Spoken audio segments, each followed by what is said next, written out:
Hey everybody, I'm here with Jason Evanish, and we're going to talk about how to get into product management. Jason was most recently a product manager at KISSMetrics, which is an analytics company, for those that don't know, and is now exploring new opportunities in 3D printing. Is that right, Jason? Yeah, that sounds about right. All right, cool. So we have some questions for you that I trust you'll answer honestly and maybe humorously to not put too much pressure on you as well.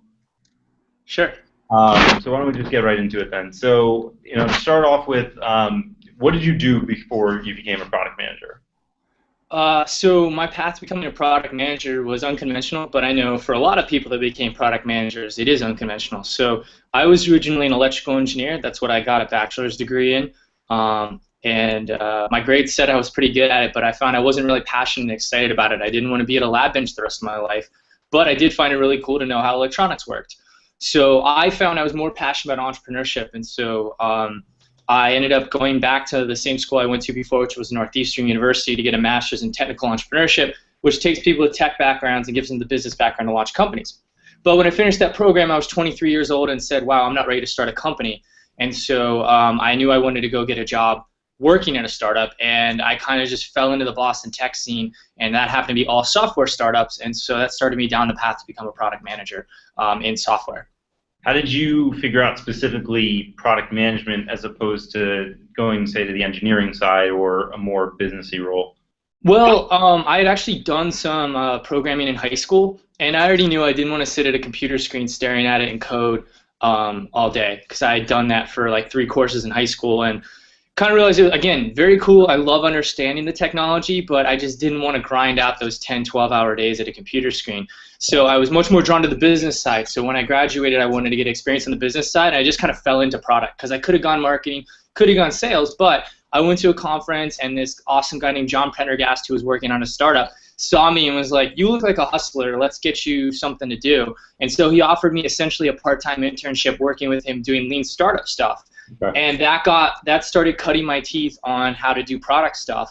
And coincidentally, after working with him for 3 months part-time, say like 20, 25 hours a week, he ended up becoming an independent board member of a company called 140, which was the app store for Twitter back in like 2009, 2010.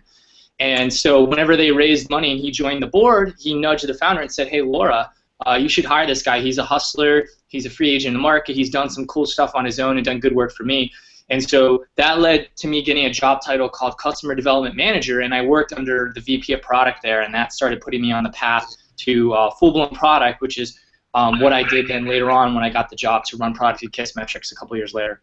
Okay, gotcha. I mean, I think that's an important lesson, right, for people who are trying to move into product, that it's going to take quite a bit of like hustling and figuring where you can fit in to really get there, and it's rare to just go from random person to director of product at Facebook. That is correct. You generally don't start out as a product manager as your first job. You kind of have to work your way into it. I have a lot of friends who have successfully taken on like hybrid roles where they'll do something they already have experience in. Maybe it's support, maybe it's in marketing, and they get to do a little bit of product, and then that's a resume builder. So the next job is a full-on product role. Or like for me, I worked under the VP of product, so I helped him gather data.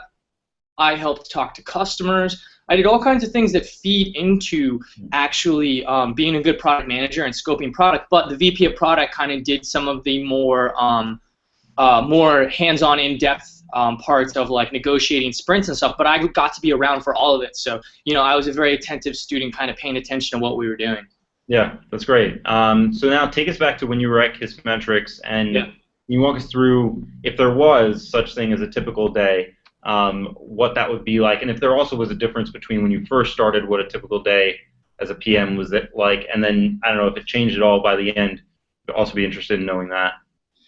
So to answer the first part of that, I would say that it's not so much a typical day as I would say I have a typical week. In a given week, I always try to talk to at least a few customers every week, ideally like one a day on average. So a significant chunk of my time would actually be spent reaching out to customers so that they would talk to me. We had a feedback channel that I would spend usually a couple hours a week reading all the feedback emails that we get, because we had a box at the bottom of every page on our site that said, how can we make this better for you? Do you have feedback for us? And if you put your info in there and push send, it would send us all kinds of account information and they wouldn't have to do anything at all on their part other than type in the comment box. So there's actually a link. I wrote a blog post about it, so Jason, I'll give you a link to that you can include with this video if you want. Yeah. But so I would spend time responding to that, and I would reach out to those customers to talk to them. So that was a weekly thing I would do. I would also try and have those usually, ideally, 3 to 5 conversations with customers, which would usually be a 1 hour to 30-minute call with each of them.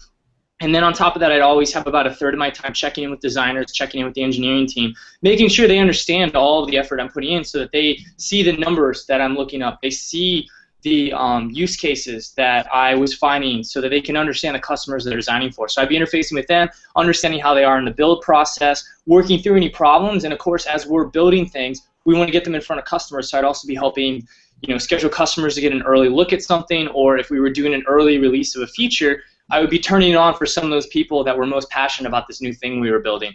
And then there would also be a bunch of my time spent, usually probably another 10 to 20%, where I'd be interfacing with the leadership team to talk to them about kind of next steps, big picture vision, why we're prioritizing one thing over another, and factors that maybe have nothing to do with the product department that influence us. So like what's going on in sales that really impacts us. And then whatever time I have left would be interfacing with the rest of the team, because I want to know what support's tired of helping people with. I want to know what sales is losing deals because of, and what's causing us to win deals so that I don't take away a feature that they really love. And I'd also be talking to marketing, because marketing's copy needs to reflect what's really resonating with the customers, and I want to make sure we're on the same page. So it's a lot of making sure you talk to everyone both inside and outside of the company, and then funneling all that to the right people.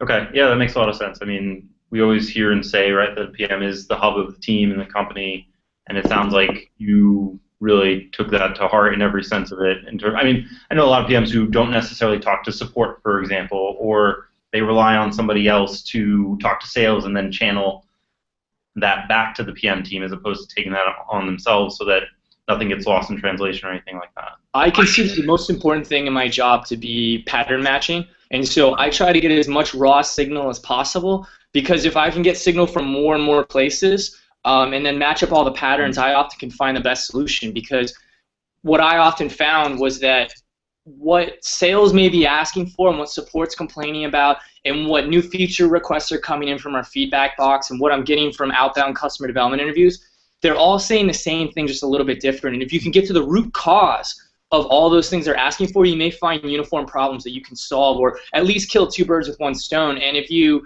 just have people sending in feature requests across the company, or you just have people talking about things they want or think they need, you won't actually get that. So I actually try to remove as many barriers from stuff coming straight to me and thinking that that's my most important job, and then I filter for everyone else. I'm the barrier then. Yeah, no, that's smart. I mean, you can end up building a whole bunch of stuff that nobody needs if you just build solutions that people are proposing as opposed to understanding the problems that they're trying to communicate. Cool. So then, outside of, say, talking to customers, and I'm sure a number of other things that we've already talked a little bit about, what did you like the most about doing product either at KISSMetrics or the other places that you've been in the past? So the 2 things I love most is the customer development interview. I don't know why. I just love getting a peer into how people's lives work or how their company operates. It's really cool to build a little rapport with someone and in 20 minutes find out all the most important things about their business. I almost felt like I was a detective and I was trying to extract the evidence. So I always really enjoyed the opportunity to talk to customers. And then the other thing I love most is product creation. So you talk to these customers and you find out what they really want and what they really need and what they'll pay for. And then you get to sit down with really creative, awesome, talented people like these designers and engineers, and you get to try to come up with the best possible solution for them, which is usually something that the customer will never be able to dream up. And so you can really wow them and find a really elegant, simple solution by just sitting down with some really talented designers and engineers and brainstorming ideas and really beating up on each other's ideas. That creative process is awesome. I remember there's an awesome blog post about working with Steve Jobs where he did these things called cauldrons, which was basically 3 or 4 people on a team, usually a PM, Steve Jobs, and then an engineer and a designer at most, or Steve Jobs wouldn't even be there. But you'd only have 3 high-level people in the room, and they would talk about possible solutions to a problem. And because you had 3 or 4 people, everyone always participated, you beat up the ideas, and you'd end up walking away with a better idea than anyone's individual idea. And that was just how you created amazing things, because everyone worked off each other and really collaborative. And I find that like so exciting when you walk away and you can say, wow, that's so much better than what we walked in with. And that only comes from like the collaborative creative process. Yeah, no, that makes a lot of sense. Cool. And then, the last real question I have for you, though, is that you've probably seen, your friends from college or other people who maybe went a different route with their careers now trying to move into product, right? Maybe because tech is hot and some people can't code and they want to be close to the product, and there are a whole number of reasons for wanting to be a PM. So if somebody came to you and said, hey, Jason, I'm an aspiring PM, but I'm a business analyst at X company or project manager at Y company, what sort of advice would you give to somebody, both in terms of how to transition into product management, but also if they want to be a really good PM and not just get hired and then end up floundering, what sort of advice would you give for that too? So I'll answer in two parts. So remind me of the second part when I go off here. But part one is the idea of what skills to build, and part two is how to break in. So we'll come back to part two in a moment. Yeah. But if you're trying to get into product management, you want to develop skills, you have to realize that there's a holy trinity of product. And to me, that is design, engineering, and essentially customer and data-driven side of things, or customer development. So for design, you need to learn at least some basic design skills. Once I joined KISSMetrics and I was the only product manager there on a team of like 30 people, it was very important to me to be, essentially at least conversational in the language of design. So I did things like reading the design of everyday things and learning the difference between serif and sans serif, and actually spending time talking to people about apps, about what makes one beautiful and one ugly. Then when you get down to engineering, I had done some coding in high school, but it was in languages that mean nothing now, like Pascal and QBasic. So I took some time to at least dive into a little bit of, how can I build a really stupid, simple Rails app so I can at least be a little conversational. So I've launched a couple of Heroku things. I've played with really simple APIs like Twilio. Nothing super amazing, but at least I know a little HTML and CSS. I understand the structures of like a for and a while loop, so I'm not completely lost. So if I want to sit down with an engineer and talk through a problem, I can at least 5 whys them on what's going on with the engineering process and not feel lost the first word that comes out of their mouth. Then that last step is being customer driven. And so that comes from knowing how to do a customer development interview, understanding lean startups, and being good at being both qualitative and quantitative, because my theory at least is when you're doing qualitative and quantitative analysis, the quantitative analysis tells you the numbers, and so you may be able to look at your analytics and say, hey, there's this interesting thing happening, or this test went this way instead of that way. The quantitative analysis is how you find out why. Everyone can sit on their own and make up the answer to why a number is what it is, but if you go and talk to people, you often find something totally shocking. And so you want to be able to develop a skill set that's naturally what you do. You want to be naturally inquisitive, to want to look up these numbers and then go and talk to people to find out why, and kind of dig in and learn how to talk to the customer.